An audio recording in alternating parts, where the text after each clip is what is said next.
എല്ലാവർക്കും സുഖമല്ലേ? ഇന്ന് നമ്മൾ ഒരു അച്ചാർ റെസിപ്പി ആയിട്ടാണ് കേട്ടോ വന്നേക്കുന്നത്. മാങ്ങ അച്ചാറാണ് റെഡിയാക്കാൻ പോണത്. ഈ മാങ്ങ അച്ചാർ ഒരു വ്യത്യസ്ത രീതിയിലാണ് നമ്മൾ റെഡിയാക്കിയേക്കണേ. അപ്പൊ ഇതുപോലെ ഒന്ന് എല്ലാവരും ഒന്ന് ട്രൈ ചെയ്ത് നോക്കണേ.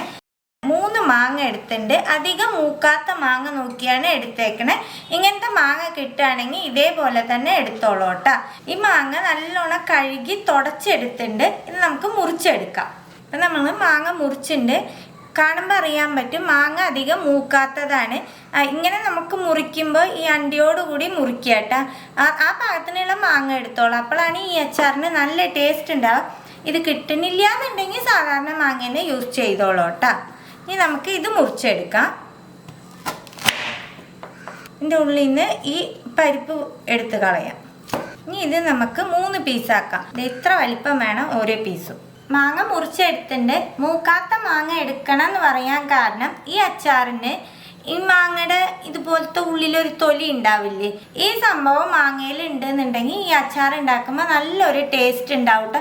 നമ്മൾ ചില അച്ചാറൊക്കെ കടയിൽ നിന്ന് വാങ്ങുമ്പോൾ കണ്ടിട്ടില്ലേ, മാങ്ങയിൽ ഇങ്ങനത്തെ ഈ തൊലിയുടെ ഒരു സംഭവം ഉണ്ടാവും. അത് കാരണം പറഞ്ഞ് മൂക്കാത്ത മാങ്ങ എടുക്കാനായിട്ട് ഇനി നമുക്ക് ഈ അച്ചാറിന് വേണ്ട സാധനങ്ങൾ എന്തൊക്കെയാന്ന് നോക്കാം. 1/2 ടീസ്പൂൺ മഞ്ഞൾപ്പൊടി. ഈ മഞ്ഞൾപ്പൊടി 2 പ്രാവശ്യമായിട്ട് നമ്മൾ ഉപയോഗിക്കും. അതിന് വേണ്ടിയാണ് 1/2 ടീസ്പൂൺ എടുത്തേക്കണേ. 2 ടേബിൾ സ്പൂൺ കാശ്മീരി മുളക് പൊടി, 1 ടീസ്പൂൺ കടുക്, 1.5 ടേബിൾ സ്പൂൺ കല്ലുപ്പ് എടുത്തിട്ടുണ്ട്. ഉപ്പിൻ്റെ അളവ് ഞാൻ എൻ്റെ മാങ്ങയുടെ പുളി അനുസരിച്ചാണ് ഞാൻ എടുത്തേക്കണേ. നിങ്ങളപ്പോൾ എടുക്കണ മാങ്ങയുടെ പുളി അനുസരിച്ച് ഉപ്പ് കൂട്ടേ കുറയ്ക്കുക ചെയ്യണം. പിന്നെ അച്ചാറിന് എപ്പോഴും ഉപ്പ് കൂടുതൽ ഉണ്ടാവണം, എന്നാലേ കറക്റ്റ് ആയിരിക്കുള്ളൂ സെറ്റായി വരുമ്പോൾ. 1/4 ടീസ്പൂൺ ഉലുവ, 1 ടേബിൾ സ്പൂൺ സാധാരണ എരിവുള്ള മുളക് പൊടി. പിന്നെ നമുക്ക് വേണ്ടത് ഒരു 1/2 ടീസ്പൂൺ കായം. പിന്നെ നമുക്ക് വേണ്ടത് 100 ml നല്ലെണ്ണയാണ് എടുത്തേക്കണേ. ഈ അച്ചാറിന് നമുക്ക് എണ്ണ ഒന്ന് ചൂടാക്കിയിട്ട് വേണം യൂസ് ചെയ്യാനായിട്ട്.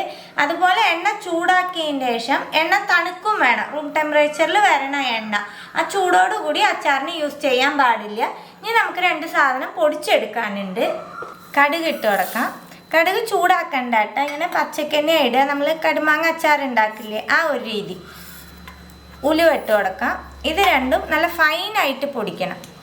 ഞാൻ ഒരു ബൗൾ എടുത്തിട്ടുണ്ട്. നമ്മൾ എടുത്ത് വെച്ചേക്കണ സാധനങ്ങളൊക്കെ ഫസ്റ്റ് മിക്സ് ചെയ്ത് കൊടുക്കാം. ഉപ്പിട്ട് കൊടുക്കാം.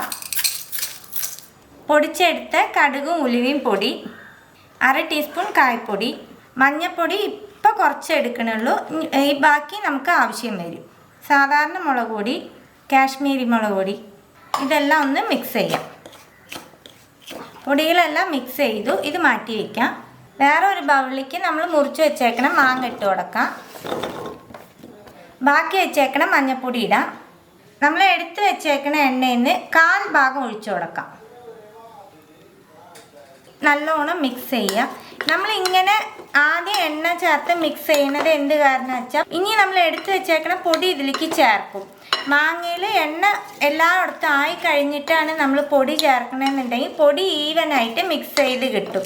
എണ്ണ ചേർക്കാണ്ട ചെയ്യണമെന്നുണ്ടെങ്കിൽ പൊടി അടിയിൽ പോയി കിടക്കും എന്നല്ലാണ്ട് മാങ്ങയിൽ പിടിക്കില്ല. അതിന് വേണ്ടിയാണ് ഫസ്റ്റ് നമ്മൾ കുറച്ച് എണ്ണ ഒഴിച്ച് മിക്സ് ചെയ്യണത്. ബാക്കിയുള്ള പൊടിയും ചേർക്കും. മാങ്ങയിൽ പൊടികളൊക്കെ മിക്സ് ചെയ്ത് കൊടുത്തു. ഇനി നമ്മൾ എടുത്ത് വെച്ചേക്കണ എണ്ണ ഒഴിച്ചു കൊടുക്കാം. ഇതിൽ നമ്മൾ ഇങ്ങനെ എണ്ണ ചേർക്കാൻ കാരണം ഈ അച്ചാർ 1-2 കൊല്ലം വരെ നമുക്ക് സൂക്ഷിച്ച് വെക്കാൻ പറ്റൂട്ട. ഇത് ഫ്രിഡ്ജിൽ വെക്കുക ഒന്നും വേണ്ട. ആവശ്യത്തിന് നമ്മൾ എടുത്ത് വേറൊരു പാത്രത്തിലേക്ക് മാറ്റി യൂസ് ചെയ്യുക. ഉള്ളത് അങ്ങനെ വെക്കുക. അതുപോലെ നമ്മളൊന്ന് ശ്രദ്ധിച്ചു എന്നുണ്ടെങ്കിൽ 1-2 കൊല്ലത്തിലും കൂടുതൽ ഈ അച്ചാർ നമുക്ക് യൂസ് ചെയ്യാൻ പറ്റും. അത് കാരണം നമ്മൾ ഈ അച്ചാറിൽ ഇത്ര എണ്ണ യൂസ് ചെയ്യണത്. എണ്ണ ഒഴിച്ച് നല്ലോണം മിക്സ് ചെയ്തു. എന്നിട്ട് ഇതൊന്ന് അമർത്തി കൊടുക്കുന്നുണ്ട് കേട്ടോ. ഞാൻ ഇതൊരു വാർപ്പ് ഷീറ്റ് വെച്ചിട്ടാണ് അടച്ച് വയ്ക്കാൻ പോണത്. അപ്പോൾ ഞാൻ വാർപ്പ് ഷീറ്റ് വെച്ച് അടച്ച് ഈ പാത്രത്തിൻ്റെ അടപ്പ് വെച്ച് അടച്ചിട്ടുണ്ട്. ഇനി നാളെ നമുക്ക് ഇതെടുക്കാം.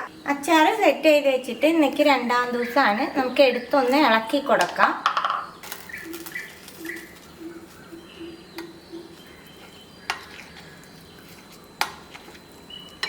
നല്ലോണം ഇളക്കിയതിൻ്റെ ശേഷം മാങ്ങ ഒന്ന് അമർത്തി കൊടുക്കുക കേട്ടോ, ആ എണ്ണ മുകളിലേക്ക് വരാൻ പാകത്തിന്. ഇനി നമുക്ക് അടച്ചു വയ്ക്കാം.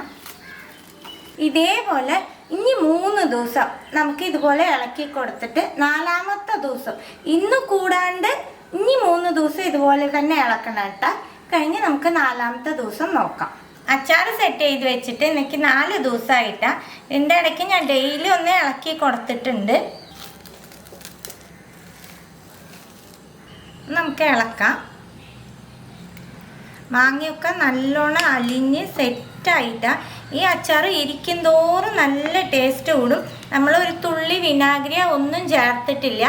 എന്നാലും ഈ അച്ചാർ 1-2 കൊല്ലം കേടുകൂടാണ്ട് നമുക്ക് സൂക്ഷിച്ച് വെക്കാൻ പറ്റൂട്ട.